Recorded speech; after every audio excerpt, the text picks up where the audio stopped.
The financial industry loves to make money complicated. You need to invest in 18 different asset classes. You need a 22-page budget spreadsheet in order to manage your money. And you need a highly polished financial advisor in order to beat the stock market. But let me tell you a secret that the financial industry doesn't want you to know. Money doesn't have to be complicated. Just like living a healthy life boils down to a simple few habits, sleeping, eating well, and exercising, getting our finances in order can be as simple as understanding a few rules that'll fit on a 3x5 index card. So in that spirit, let me share with you 10 simple money rules from the index card, why personal finance doesn't have to be complicated. Rule number 1 from the index card.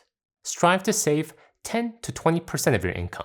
Most of us, when faced with the choice of saving or spending, can't help ourselves but gravitate towards spending. We've all heard of the famous MasterCard commercial. There are some things money can't buy. For everything else, there's MasterCard. With ads like this plastered everywhere, we don't need to be told how to or where to spend our money. These days, it's as easy as a swipe of our finger or a tap of our credit card to spend. Many companies go as far as providing payment plans to make spending easier. Thus, it's not a surprise that today, almost 47% of Americans report not being able to come up with $400 without selling something, borrowing from a friend, or worse, resorting to increased credit card debt. So what we need is to get better at saving money. We need to learn how to save.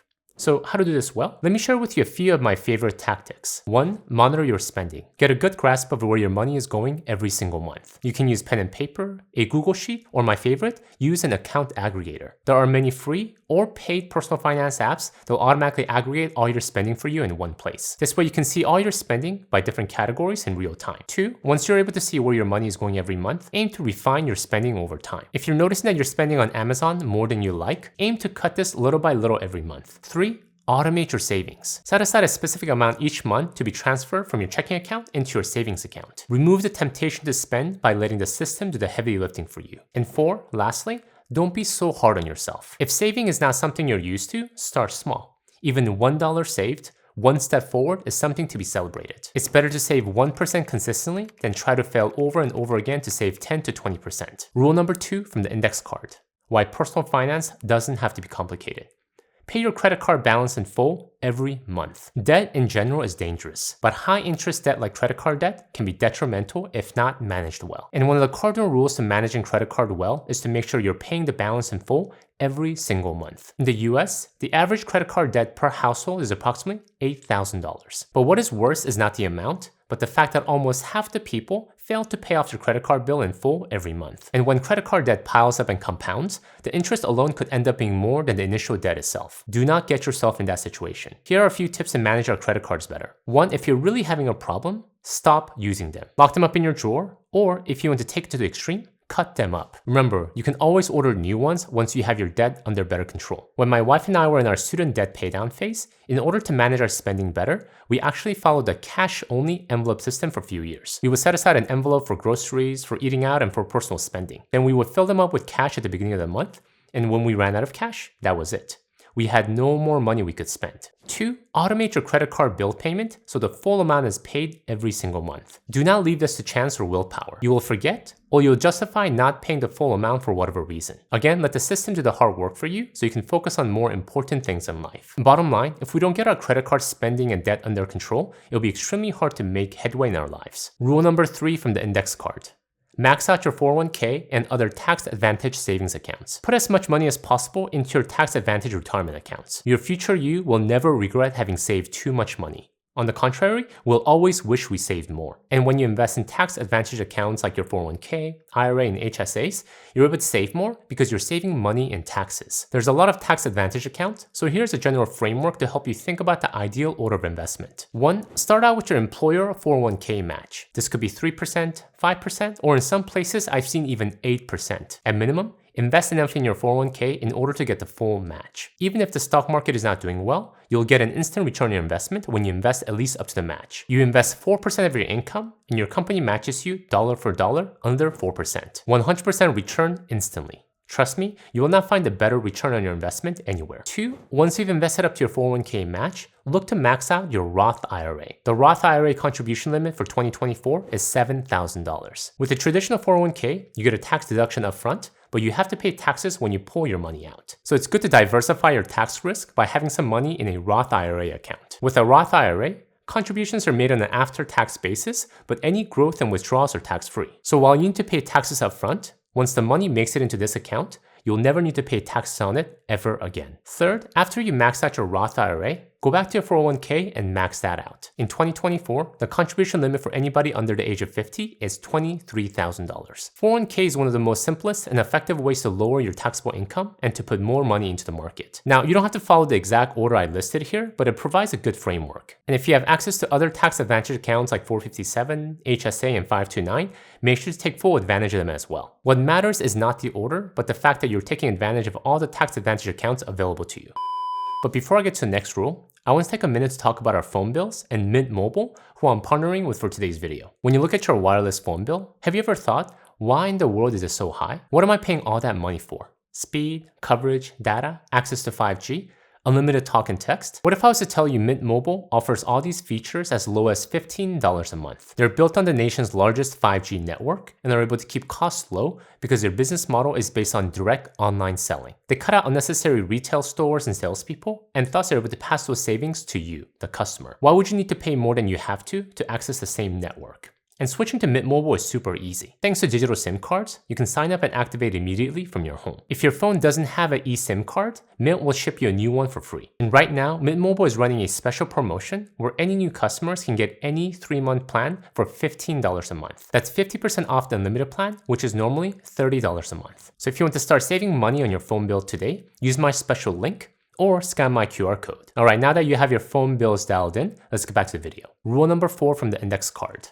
Never buy or sell individual stocks. Many years ago, there was a company called Kodak. In the 1970s, Kodak single-handedly controlled almost the entire film market in the United States. Its film stock was considered the film for cameras for most of the 20th century. So much so that people would even call personal memorable events the Kodak moment. Thus, many believe buying Kodak stock was a sure winner. I mean, what could go wrong, right? But it did go wrong. Starting in the late 1990s, Kodak started to struggle. Not only was there increased competition, it struggled to transition from film to digital photography. And in 2012, it filed for bankruptcy. Within a few decades, it went from a shining example of a stellar company to a dismal failure. In hindsight, many of us might think, oh, I knew that was going to happen. I knew Kodak was on its way out. But do we?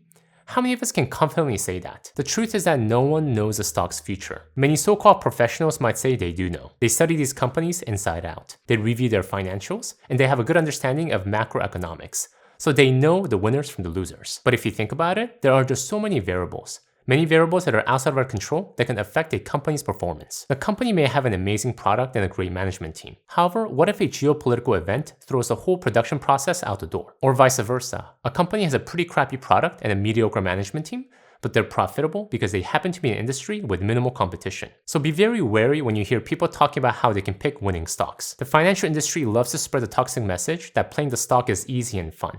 But that is because that's how they make their money. It's not an ideal way for you to make money in the market. But if not picking individual stocks, how to invest in the market? Which leads to the next money rule. Rule number 5 from the index card.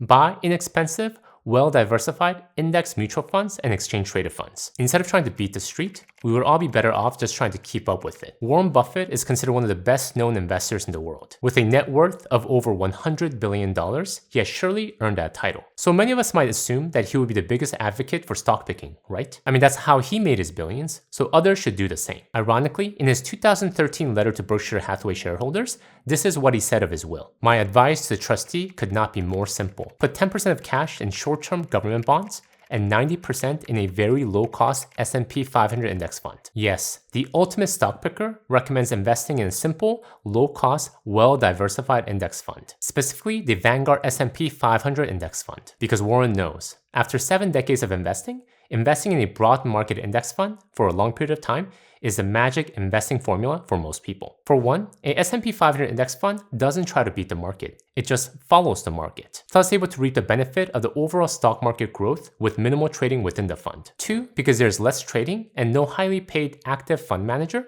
the cost is rock bottom. Most quality low-cost index funds have an expense ratio of 0.04% or less. And 3, it works. Because it's so simple, we don't waste our precious time trying to find winning stocks or actively manage funds. And when we stick with an index fund over a long period of time, the combination of market growth and low expense will compound our net worth. Bottom line, be careful not to get distracted by all the shiny objects out there. Keep investing simple. A quick reminder, make sure to download your free 1-page PDF guide that goes along with this video. Everything I'm covering here in a simple to digest, one-page format. Go to the link I'll have in the description below to grab your free copy. Rule number 6 from the index card. Why personal finance doesn't have to be complicated. Make your financial advisor commit to the fiduciary standard. When we go to the doctor, we have a sense of faith that the doctor has our best interest at heart. Any medical recommendation he or she gives is for our best physical health. So in the same way, when we sit down with a financial professional, aka financial advisor, it's easy to believe that this person is also acting in our best interest. I mean, he has all these acronyms next to his name. So he has to be trustworthy, right? Well, it depends. I'm a big advocate for managing our own money, but there are scenarios when you might want to talk to a professional, especially if your money situation is complex. In that case, make sure you understand this key word, fiduciary. This word lets you know if the person that you're talking to for financial advice has a duty to put your best interest first. A financial advisor working to a fiduciary standard has 1, a legal duty to act in your best interest, and 2, is not getting paid to steer you into buying overpriced investment products that you don't want or need. The truth is that the vast majority providing financial advice do not work to fiduciary standard. Instead, they work to something called the suitability standard. Is the recommendation suitable and adequate given the client's life circumstances? Another word for I can do whatever I want. Yes, this overpriced, under-diversified fund is suitable. Yes, this unnecessary whole life insurance is suitable. Yes, it is suitable that you hand me all your money. So a couple tips when interviewing financial advisors. 1. Check their credentials. Certified Financial Planner, CFP, Registered Investment Advisor, RIA, and fee-only advisors are a good starting indication that they're working to fiduciary standards. 2. Ask this specific question. Ask, do you work to the fiduciary standard at all times? And emphasize the at all times part. Sometimes there are fine prints that allow an advisor to commit to fiduciary standards sometimes, but not all the time. For example, fiduciary standard when offering planning services, but not when selling financial products. Pretty shady, right? 3. If it doesn't feel right, feel free to walk away. Don't let anyone pressure you. There is no shortage of financial advisors in the market, and at the end of the day, no one will care more about your money than you do. Rule number 7 from the index card. Buy a home when you're financially ready. It's easy to get into a mindset that we all need to buy a home. It's the American way. It is the only way to build real wealth. I'm throwing away money by renting. However, understand that homes are one of the most expensive purchases we'll make in our lifetime. For the majority of Americans, their home is their largest financial asset. Thus, we want to be very thoughtful and careful about our approach. Yes, homes can help with growing our wealth, but only if we buy it right and we hold it for a long period of time. Here are a few recommendations to follow when buying a home. 1. Before home shopping, get your debt under control. If you're still struggling to pay off other debts such as credit card debt and student loans, you might want to wait. 2. Aim to save 20% down as down payment. Not only will your monthly mortgage payment be lower, you don't have to pay the private mortgage insurance, aka PMI. 3. Stick to a fixed 15 to 30-year mortgage. Though tempting, avoid adjustable rate mortgage, aka ARM. You don't want to be in a situation where your financial well-being is dependent upon future interest rates. And 4, stick to your budget. Once you start home shopping, it's easy to get tempted. 1 more room, slightly bigger backyard, a backyard pool. But again, this is one of the biggest purchases you will make in your lifetime. So be thoughtful and methodical. Rule number 8 from the index card, insurance. Make sure you're protected. Insurance is not the sexiest topic in the world, but it is necessary. You want to protect your downside. Here are 6 golden rules of insurance from this book that I really like. 1. When it comes to life insurance, stick with term insurance. 20 to 30-year term, 10 times my expense is my favorite. 2. When it comes to property insurance, the higher the deductible, the better. It lowers the premium payments, and the chances are many of us will only use property insurance in major events, not day-to-day home wear and tear. 3. Always double check that your hospital and your doctor is on your health insurance plan. The last thing you want to happen is you show up at your hospital for an emergency and you find that your insurance doesn't cover it. 4. Adequate liability coverage that at least twice your net worth. 5. Avoid complicated annuities. If you cannot understand the product in 30 seconds, there might be a reason. More money for the insurance company, not much for you. And 6. Keep an emergency fund. Not exactly insurance, but a good emergency fund helps to smooth out all the bumps in life. Rule number 9 from the index card. Do what you can to support the social safety net. It's easy to complain about all the taxes that we have to pay. Income tax, Social Security tax, Medicare tax. However, the truth is that many of us have been the recipient of the programs that these taxes fund. According to Cornell professor Susan Mettler, 96% of us have at some point in our lives turned to the government for financial support. And this financial support has allowed many of us to get through hard times in our lives. And I know this from personal experience because if it wasn't for the many financial programs that our family had access to growing up, at times, we wouldn't have been able to afford food, rent, and education. Thus, I'm thankful and I understand why I'm paying my taxes. So if you're in a good financial position, do what you can to support the social safety net. Almost all of us have been helped or have friends or relatives who have been helped. buy unemployment insurance, Medicaid, food stamps, Pell Grants to attend college, or other government offerings. Rule number 9 from the index card: why personal finance doesn't have to be complicated.